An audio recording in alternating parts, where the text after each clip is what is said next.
está escrito en Eclesiastés 9:7, que dice que hay tiempo de callar y tiempo de hablar. Tal el tema como lo vamos a analizar. Hay espacios para todo, hay momentos para todo. Y los sabios de Israel hicieron muchísimo énfasis en la importancia del silencio. Una y otra vez, por ejemplo, en Proverbios 26:4, dice que no hay que responderle al necio. Es decir, que si una persona, uno sabe que esa persona no, por ejemplo, está diciendo algo con una mala intención, una pregunta malintencionada, uno no tiene que responder. Porque, no, porque uno sabe que la persona no lo va a absorber y no lo está haciendo en verdad por su crecimiento. Entonces uno calla.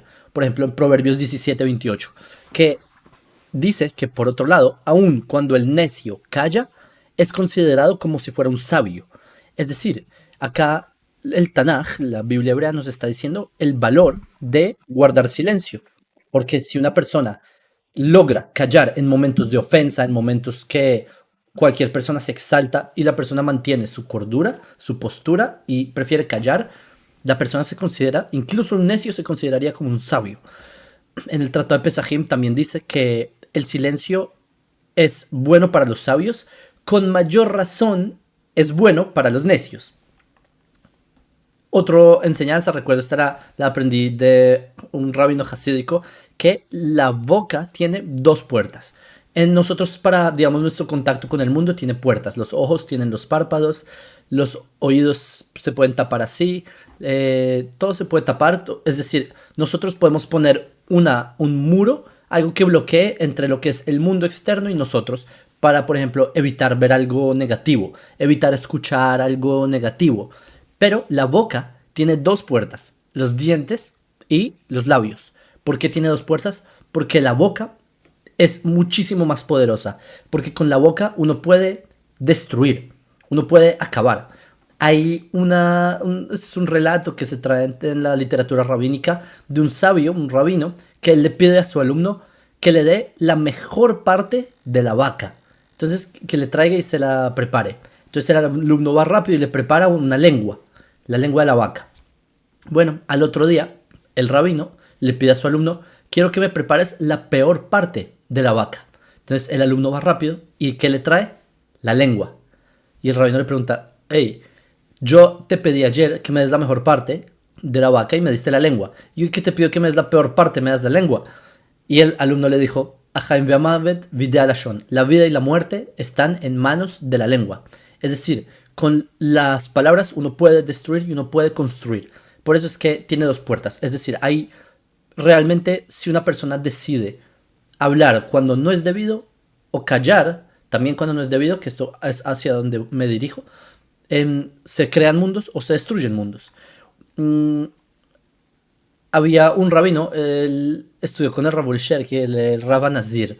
El Rabban Nazir, que él hacía ayunos de silencio cada Shabbat, que es un ayuno de silencio, es quedarse callado, y él lo hacía cada 8 días se quedaba callado.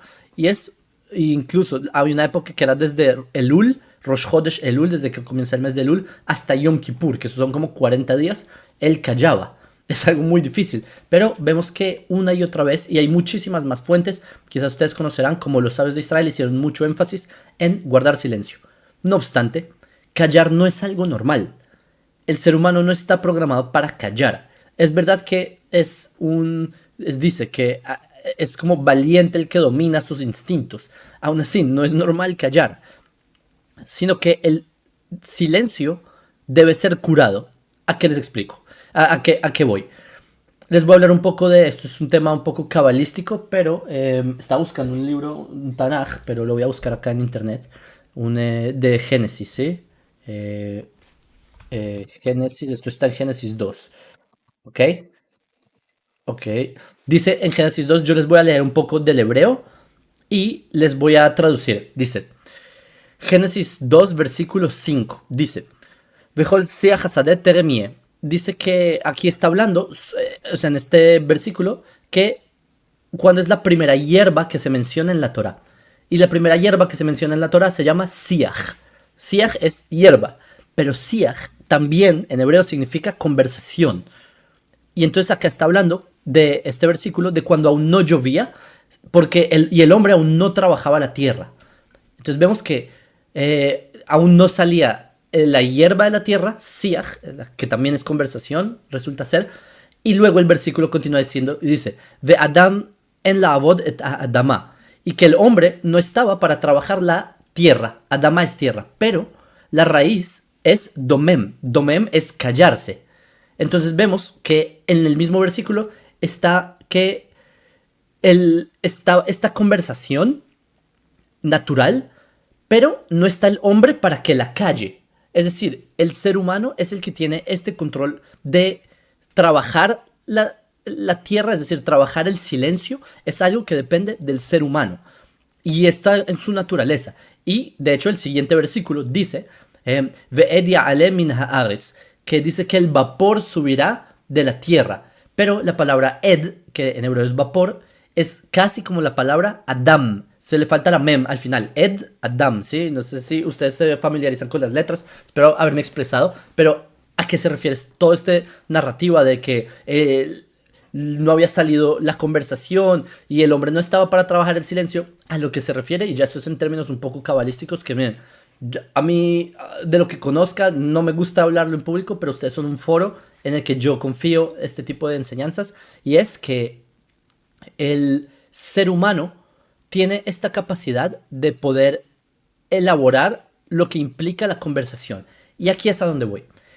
Hashem creó el mundo con dichos, con dichos, sí se puede decir, con postulados. Entonces dijo Dios, haya luz, y hubo luz. Todo, si ustedes leen el libro de Génesis, como se crea digamos, todo, es por medio de que Hashem habla. ¿Qué pasa? Que hay un punto en la Torá en donde dice que Jacob, él debe irse a Egipto. ¿Por qué? Y explican nuestros sabios que Yagad Mitzrayma Anus al Pia Dibur, que él fue a Egipto forzado por la palabra. ¿Cuál palabra? La palabra de Hashem, explican nuestros sabios, que estaba presa en Egipto. ¿Cómo así? Esto es muy confuso todo lo que estoy diciendo. ¿Cómo así? A ver, Dios creó el mundo con su palabra y luego la palabra estaba presa en Egipto y por eso tenía que ir Jacob a rescatar a rescatar la palabra que estaba presa en Egipto, que a propósito por eso se llama Pesach. Pesach, P es boca en hebreo y Saj es hablar, conversación. Pesach, porque toda la idea es hablar. Por eso lo que se hace en Pesach es relatar la salida de Egipto, hablar, hablar y hablar. Es decir, es todo lo opuesto a el énfasis que hicieron los sabios de quedarse callados. Vemos que, por otro lado, hay otra postura en el judaísmo, que de hecho vamos a ver que no es otra, es la misma. Que la idea es hablar, pero no es cualquier hablar, sino es el hablar con el que Hashem creó el mundo. Ese dibur, sí, aunque en Génesis está escrito Omer, que es otra forma de hablar. En otras palabras, y les voy a decir ahora sí en español todo este revoltijo que les acabo de decir, es que Hashem hizo el mundo con ciertos ideales, pero estos ideales están ocultos, están como presos y distribuidos por las civilizaciones del mundo. Egipto representa la civilización. Egipto es como, digamos, en el contexto en que la Torah quiere decirlo, es como, ¿saben? La mejor economía, materialismo al máximo y también todo, la máxima religión, como el estandarte máximo de civilización es Egipto. Entonces, acá lo que quiere decir la Torah es que los ideales de Hashem están distribuidos por las naciones del mundo, están presos en las naciones del mundo.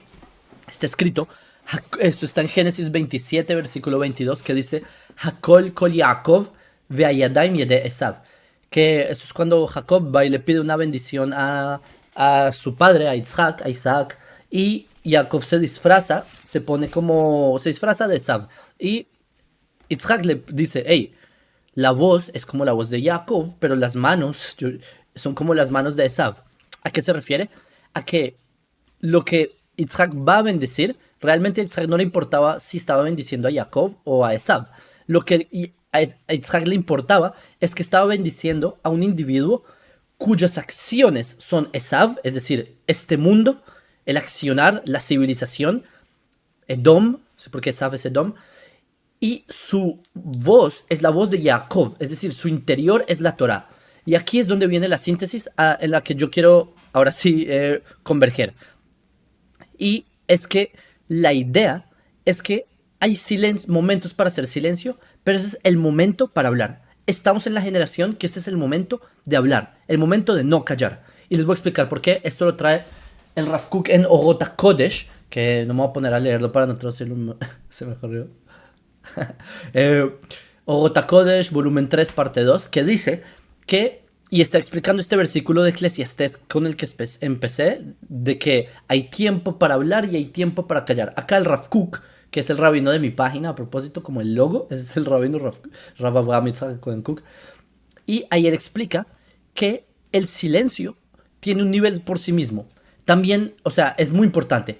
Pero lo que hay que hacer en nuestra generación es revivir la palabra, revivir el dibur. Esta, digamos, palabra Hashem que está presa en las naciones, esta es la hora de hacerlo. Esta es la generación de hacerlo.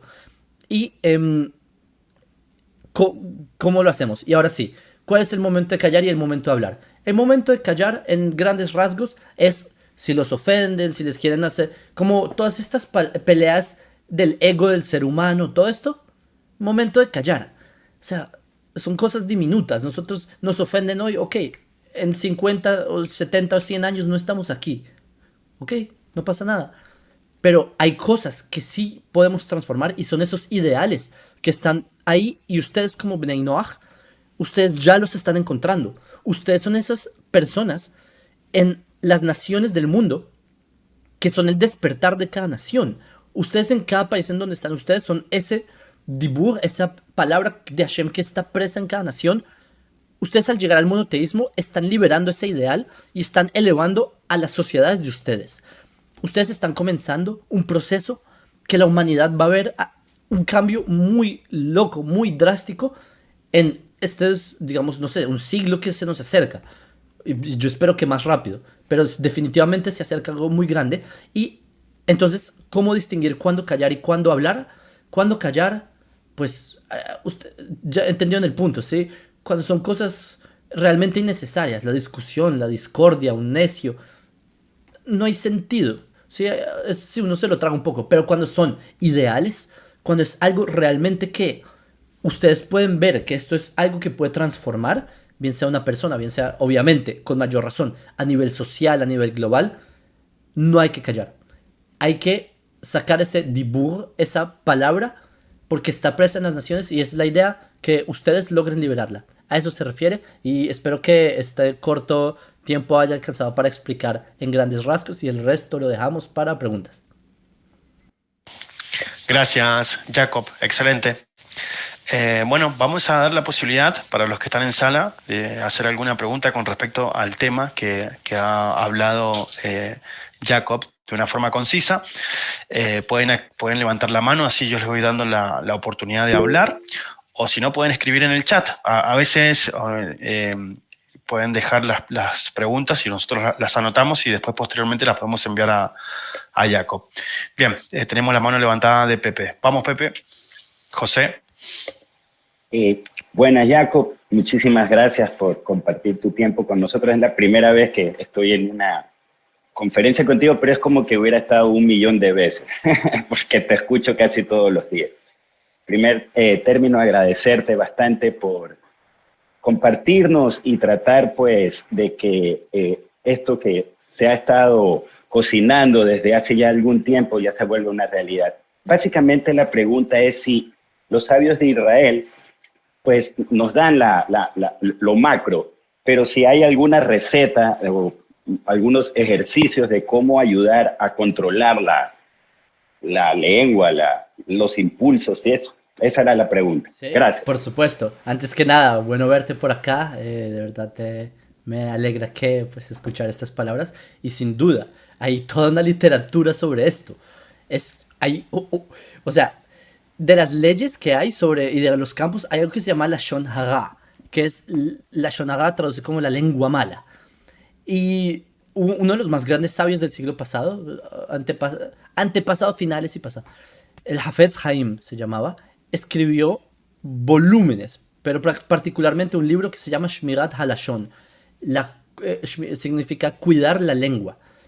Y es un tratado, pero punto a punto, de situaciones, de cuándo sí, cuándo no, cuándo se puede, por ejemplo, tú puedes hablar mal de alguien si esta persona va a hacer un crimen, eso no se considera la shonaga, o si una persona vas a advertir a alguien y no ha hecho el crimen, se puede hacer, y si es un chisme que es verdad, se puede, y te trae un mundo entero. Entonces sí, hay una gran literatura de eso. Yo creo que ese es uno, considero que debería ser uno de los temas que deben ser estudiados por Benay Noach, que es el de Shmirat HaLashon del Hafetz Haim. Entonces sí, ahí está, 100% existe para que lo tengas. Bien, gracias Jacob, gracias Pepe. Vamos con Edwin. Tratemos de ser concisos para dar la posibilidad que todos puedan preguntar. Una buena pregunta y ya salud. Hola Jacob, nosotros siempre te hemos seguido también por YouTube con mi señora y la pregunta que quería hacer, ¿cuál es el momento indicado que uno tiene que hablar cuando tenés que decir a una persona cuando, por ejemplo, habla mal de ti o te quiere contradecir? ¿Cuál es el momento que nosotros tenemos que hablar sin estar lastimando a otra persona con la que estamos estudiando? Esa es la pregunta que yo quería hacer. Sí, buena pregunta. Yo, digamos, traté de dar esta introducción porque tú debes saber tantear. Es que son muchos factores. Lo está haciendo por pullar, ¿sabes? Como por. O lo está haciendo porque en verdad quiere saber. O en verdad te está desafiando con una pregunta real. O sea, hay muchos factores que están ahí. Por eso te decía, en lo macro, como acá decía José anteriormente, en lo macro uno debe saber cómo sopesar si esto es un tema con que tú tienes que saber que está detrás del. Eso es como subtext, no sé cómo se dice en español, pero como detrás, como la entre líneas, ¿sí? Como un abogado, tú te fijas que hay entre líneas, qué es lo que te está tratando de. Sí, la intención detrás. Sí, ¿cuál es el punto de esto? Entonces, pienso que por eso no traté de no dar como una guía paso a paso, porque nuevamente, esto es un estudio de por sí. Esto es un tema que también la experiencia les va a enseñar un poco a las malas. A propósito, acá hay Bnei Noach que ya tienen bastante tiempo en el tema del monoteísmo, que ya han tenido sus enfrentamientos con la familia o con los amigos o con el trabajo y con el jefe y toda la iglesia y toda la sociedad. Y creo que ellos les pueden responder esto en términos mucho más prácticos de los que yo les podría responder. Por eso yo trato, digamos, de decirles cómo hacia dónde va en general, pero los detalles de los detalles, creo que ustedes como grupo de estudio pueden desarrollar esto de una manera mucho más amplia, aconsejarse entre ustedes, lanzarse las situaciones entre ustedes y entenderlo. Por ejemplo, en lo que tú planteas. ¿Y qué pasa si el padre está invitando al hijo a la cena de Navidad, pero la cena de Navidad celebra el cumpleaños de un ídolo que ya abandoné y luego me está diciendo una indirecta pesada? Entonces, los factores son muchos, pero te aseguro que esas situaciones ya las han vivido miembros de la comunidad no ágil en la que estás. Así que por eso yo, digamos, remito a que continúen, digamos, indagando los casos específicos. Gracias Jacob. Vamos con Claudia, después sigue Pedro y continúa Jair. Vamos, Clau. Hola Jacob, buen día. ¿Cómo estás? Jacob, una pregunta. Cuando nosotros en nuestro sexto precepto tenemos ya una estructura social que ir ayudando también a armar, no porque vayamos a cambiar las constituciones de nuestro país, sino porque las queremos mejorar. Pienso que el habla ahí de manera diplomática también, no solo diplomática, sino argumentada, pero argumentada desde el punto de vista con abogados constitucionalistas y todo esto, puede ayudarnos a mejorar el tema. ¿Qué opinas? 1000%. Es más, ya conoces mi rumbo. Yo soy de los que apunta a que el Bnei Noach no son una religión y deben abordar el tema político tal como lo planteaste. Es hacia allá, hacia donde yo trato de empujar a la gente a que vaya. Ir a cambiar constituciones. No, no es un golpe de estado. No es hacerlo a las malas. Hay otros caminos para hacerlo. Pero definitivamente tienen que desarrollarse, no ágidas, en un nivel intelectual, bien sea en campos de legislación, en campos de, por ejemplo, si se trata el tema del aborto, debería haber no ágidas expertos en biología para saber tratar cómo se define la vida, temas por el estilo. Entonces, definitivamente, este tema de las semánticas debe ser bien dominado por ustedes. Por eso yo siempre intento empujar el tema de que deben desarrollar una élite intelectual, a mí me gusta llamarlo así, porque esta élite intelectual no ágida son los que eventualmente van a empezar a pulir las leyes de cada nación y la praxis en cada nación. Así que 100% lo que tú dices tiene que ser en un lenguaje actual, en un lenguaje relevante, porque imagínense llegar, por ejemplo, tú estás en Colombia, imagínate llegar a, no sé, al Palacio de Justicia, donde sea, y decir, es que miren, es una mitzvah. Este no es el idioma que sea. Ustedes entienden que es mitzvah, ustedes entienden la idea, pero esa idea hay que aterrizarla. Y eso solo lo pueden hacer ustedes a propósito. Uno de los tantos temas que yo también trato de decir es que muchas personas esperan que los judíos salvemos al planeta y que a paz mundial. A ver, los que hacen la paz mundial son ustedes, son los Bnei Noach. ¿Cómo un judío va a hacer paz mundial allá al otro lado en Sudán? Los que hacen paz en Sudán son la gente local en Sudán. Y para eso, como se debería hacer, que la persona en Sudán entienda los conceptos de la Torá. Y cuando no los entiende, entiende que es mitzvah, la shonará, entiende las ideas, las aterriza y las pone en su sociedad. Entonces, Claudia, 100%. Concuerdo con que ese debería ser el enfoque. Gracias, Jacob. Gracias. Vamos con Pedro. Buenas tardes, ¿me escuchan? ¿Sí? Sí. Bueno, primeramente, gracias a Rodrigo de la comunidad Noaja de Mendoza por aperturar este foro, y gracias también a Jacob. Lo sigo desde que tenías poco, digamos, en tus comienzos como seguidores. Pregunta concreta, Jacob. En tu experiencia, porque a veces muchos de tus videos son en vivos y hay debates que se vuelven un poco candentes, ¿qué tal vez al principio tú tenías o hacías, que ya no lo haces ahora con la experiencia, para no caer tal vez en esas discusiones vanas o que no tienen sentido, que nos pudieras aconsejar a nosotros cuando estamos frente a situaciones como ya han comentado, de no caer en esas discusiones tal vez tontas, vamos a decirlo así? Gracias. Sí, bueno, yo creo que algunas de las vivencias que he tenido sí me han forjado un poco más mi paciencia. Yo entiendo, lo que voy a decir es una metáfora, no lo tomen literal, pero quizás a todo adolescente de 14 años le tienen que meter un puño en la cara para que aprenda a que no es tan grave. Duele un poquito, pero no es tan grave, hay cosas peores. Y así, es una metáfora, no literalmente hay que hacerlo educativamente. A lo que quiero decir es que el ser humano tiene que entender que me ofendió, me pegó en el ego, no pasa nada, es lo primero. Digamos, segundo, tratar de, digamos, empatizar, tratar de entender que la persona no ha recibido aún una educación en este tipo de temas. Por ejemplo, cuando me vienen a hablar de que Mateo dice tal cosa y Zacarías no sé qué cosas, yo entiendo que las personas no han leído Zeharia en hebreo lo que dice y porque está mal citado, y por eso yo no me ofendo, yo entiendo que vienen de otro contexto, yo entiendo, y por eso no veo ninguna necesidad en tratar de ser violento o tratarlo de estúpido o tratarlo de nada. Al revés, es muy claro por qué está el error, porque la persona no le ha mostrado otro ángulo. Entonces yo creo que empatizar es una buena herramienta para poder, digamos, ser más, ¿sabes? Conectarse más, saber tener esa paciencia. Creo que uno debe ser muy más dulce, no sé cómo decirlo. ¿Sí? No quiero decir que yo soy un dulce, porque no creo que siempre lo soy, pero creo que sí es importante empatizar. Bien, gracias, Jacob. Nos quedan unos minutitos más de sala. Veo que hay varias manos levantadas. Vamos con Jair, luego Alicia, que tenía la mano levantada, y vemos tu tiempo, Jacob, ¿te parece? Seguro. Tengo unos 5 minutos más, si me disculpas. Listo. Ok, vamos, Jair.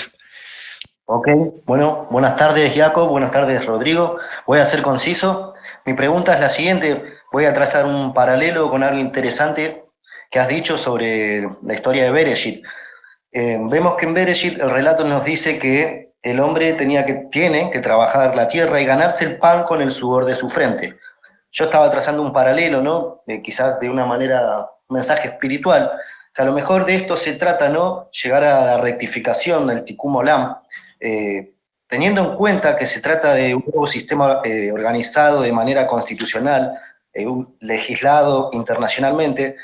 Me parece que, ya que el tema que hablamos hoy es de cuándo hablar y cuándo callar, nosotros notamos, ¿no?, que la tierra que tenemos que trabajar es nuestra lengua, nuestras palabras, porque es aquí donde nosotros obtenemos el juicio, ¿no?, de nuestros propios actos y acciones. Estoy errado si yo pienso que en parte de Bereshit nos quiere enseñar a eso, a la importancia de no reprocharle al Creador como hizo Adán, que fue ahí cuando me parece que él empieza a tener que trabajar esta tierra, ¿no? Que fue que donde sale la primer mala hierba, un reproche. Sí, sí, sí, exacto. El pecado de Adán principalmente fue haber sido desagradecido. Lo demás es consecuencia aparte.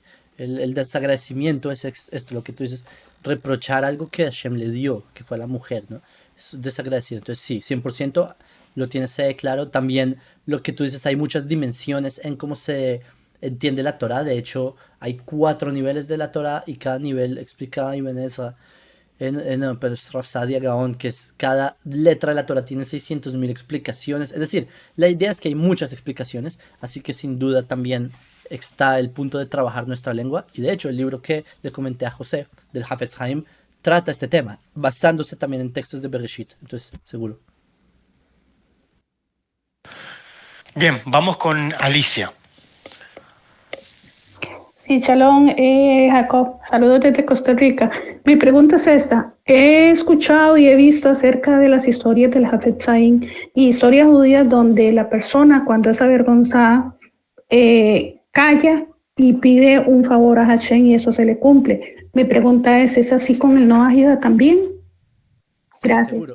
Es más, hay también digamos, un dicho que Hashem, que si las naciones les piden a Hashem, Hashem tiende a escucharlos más.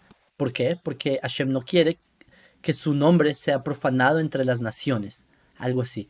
Entonces, sí, sin duda. Y bueno, básicamente. Ahora, esto no hay que tomárselo literal. Hashem escucha todo, pero decide qué cumplir y qué no.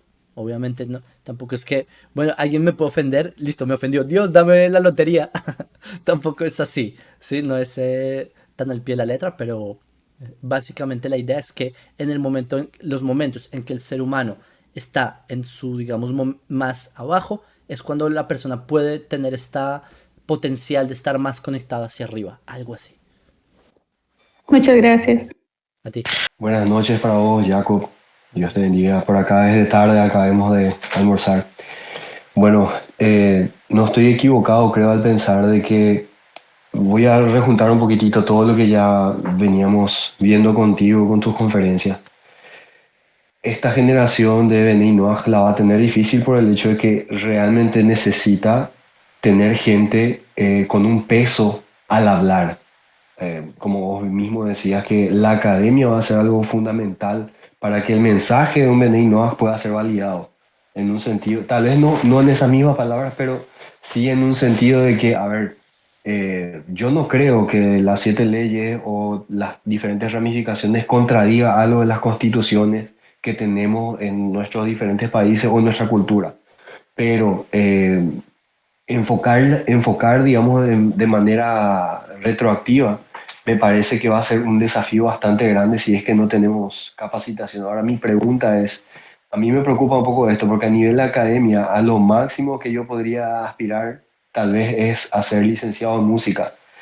Y como la conferencia en este caso es cuándo hablar y cuándo no hablar, yo quería preguntarte si vos tenés alguna concepción de que se puede hablar a través de la música, se puede, digamos, vos ves que haya un peso de importancia, de relevancia en el medio académico, te hablo de música en general, para aportarle algo al mundo. 1000%, tu pregunta es buenísima y hay varios aspectos acá que tú tocas. El primero es que es verdad que hay que saber hablar, pero en los términos en los que yo hablo es que hay que más saber hacer. Que los Bnei Noach no pueden quedarse en una pantalla, hay que saber salir de la pantalla y hacer.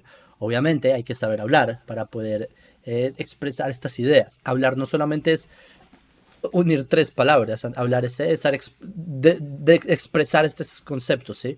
Con respecto al campo de la música, paréntesis, yo tengo 2 álbumes grabados en Spotify, así que de música yo también sé un poco. Y yo creo que sí, que si una persona es un académico en la música, tiene mucho trabajo por hacer. Han aprendido la radio, escuchado las cosas tan repugnantes que hay, no es por ofender, pero quien se gana los premios, los Grammys y esto, hay veces hay cosas con contenido, pero generalmente son cosas que degradan a la mujer o cosas sin sentido, dinero y droga y cosas que en verdad no tienen contenido. Así que el campo y la música es una expresión de lo más profundo del ser humano, es de los primeros artes que expresa el ser humano a nivel evolutivo, así me refiero a... y sí, el hecho de que la sociedad esté expresando eso es porque todavía hay mucho trabajo por hacer. Porque si fuera otro tipo de música es que la sociedad está expresando otra cosa. Así que sí, como alguien que tiene conocimiento en el campo, digamos, una perspectiva más académica de la música, hay mucho por hacer. No solamente en el contenido, también la forma en la que se compone, también las composiciones en sí manifiestan muchas cosas. Tú, bueno, sabrás más que eso que yo, pero básicamente. Bien, vamos con Brian. Gracias. Ok, Shalom. Mi pregunta concreta es, tú dijiste algo importante y que me gustó bastante, me hizo clic, por así decirlo, y es la conexión que debe existir entre la intelectualidad, o por lo menos así lo interpreté, la intelectualidad y la espiritualidad. El camino del Bnei Noach es más algo espiritual, porque las leyes lo que lo llevan es a conectar con lo divino. Sí, entonces, concretamente, ¿qué sabios de la Torá, comentaristas de Israel existen que uno pueda estudiar, que hagan este contraste entre lo intelectual y lo divino? Buena pregunta, hay muchos. Uno de los más famosos de estos es Maimónides, que él más que todo pone el intelecto para explicar lo que es la parte espiritual. Es un método bastante aristotélico en este aspecto, pero el que por excelencia te lo hace es Rav Kook, que es nuevamente el de mi imagen de redes sociales. Rav Kook es como el que sintetiza todo. Él te dice, no hay nada por fuera, nada. O sea, si hay... No es solo intelecto y espiritualidad, hay emociones, hay imaginación, hay muchas más cosas que componen esto. Entonces yo creo que Rav Kook sería este sabio. De hecho, yo tengo una charla, pero para otro grupo de estudiantes universales. Quizás cuando suba este video lo dejaré en la descripción. Y ahí yo hablo sobre este tema específico. Si quieres, cuando salga el video lo puedes ver, Brian. Y bueno, gracias por tu pregunta. Excelente, gracias. A ti. Bien, finalizamos con Luis y luego las demás preguntas me las pueden enviar en privado y yo se las reenvío a Jacob. Vamos, Luis. Saludos, Jacob y Rodrigo. Gracias a los que hicieron posible esta transmisión. Con respecto al tema en sí, cuándo callar y cuándo hablar, yo considero que la persona tiene 2 sentidos, uno que es racional y el otro puede ser emocional y ideológico, si se puede decir. La pregunta es cómo yo domino esa emocionalidad para no caer en ataque o en descalificaciones o hablar cosas que después podría arrepentirme porque estoy siendo dominado en ese momento por la emocionalidad. Cuando es racional no hay problema, porque uno controla lo que va a decir, pero a veces hay esos momentos de debilidad en la persona. Eso, ¿cómo se controla? ¿Cómo se podría controlar eso? 100%. Gracias. Es más, de esto hay todo un libro de Mesilat Yesharim de Luzzatto que trata sobre del Ramjal, también se le conoce, que trata sobre este tipo de ideas, lo trae mucho en profundidad. Yo pienso que en cierto aspecto la persona entre más estudia y más está expuesta a personas muy sabias, la persona tiende a ser mucho más, no quiero decir manso, pero mucho más abierto. ¿Qué pasa? Que cuando una persona se cree un genio total y le dice una idea que lo desafía, la persona se pone a la defensiva y se pone a... Pero si una persona está acostumbrada a que todo el día está debatiendo ideas y que todo el tiempo está expuesto a ideas que lo desafían y que no importa, porque acá no es mi ego, no es que yo estoy tratando de que todo se acople a mí, yo estoy tratando de llegar a la verdad. Así que si yo me encuentro con una idea o algún comentario o algo que me desafía, está bien, porque yo ya entiendo que esto tiene un rumbo y una razón. Entonces yo creo que se puede abordar más que todo con el intelecto y estar rodeado de un buen ambiente que te ayude a crecer. Porque si uno está rodeado de algo que te deja encerrado en las cuatro paredes mentales que uno tiene, pues cuando uno sale, se asoma un poquito afuera de las cuatro paredes, se asusta y se pone un sistema, mecanismo de defensa, pero cuando la persona está acostumbrada a simplemente estar día y noche bombardeado de distintas ideas, no pasa nada, una nueva, o un desafío más, o un insulto más. Pienso yo que por eso se puede abordar con el ambiente y con mucho estudio. Bueno, muchas gracias por la invitación, Rodrigo. Muchas gracias a todos ustedes por estar. Yo en verdad creo que ustedes son el futuro. No lo dije como analogía. Ustedes lo son. Y si no lo son ustedes, son sus hijos. Y si no lo son ustedes, es las cosas que ustedes están influyendo alrededor de ustedes.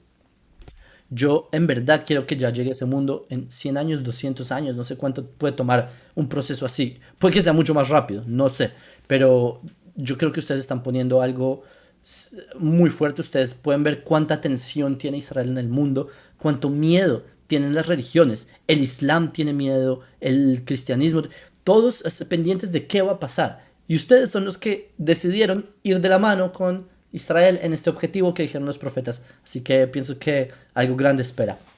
Un saludo. Muchas gracias, Jacob. Gracias por tu tiempo, gracias por esta clase. Y bueno, siempre agradecido. El 80% de nuestra comunidad vio un video tuyo y llegó a nuestra comunidad. Así que agradecido con vos y con todo el grupo que apoya nuestra comunidad. Y bueno, acá también tenemos a Claudia Castillo representando Brit Olam Colombia. También tenemos aquí nuestro amigo Cristian Puebla, de Chile, representando Brit Olam Chile, y bueno, muchos líderes también que han participado y que han reenviado a sus comunidades estas clases. Así que saludos, te despedimos, que tengas buena tarde, buen comienzo de semana. Shalom, shalom. A las demás personas les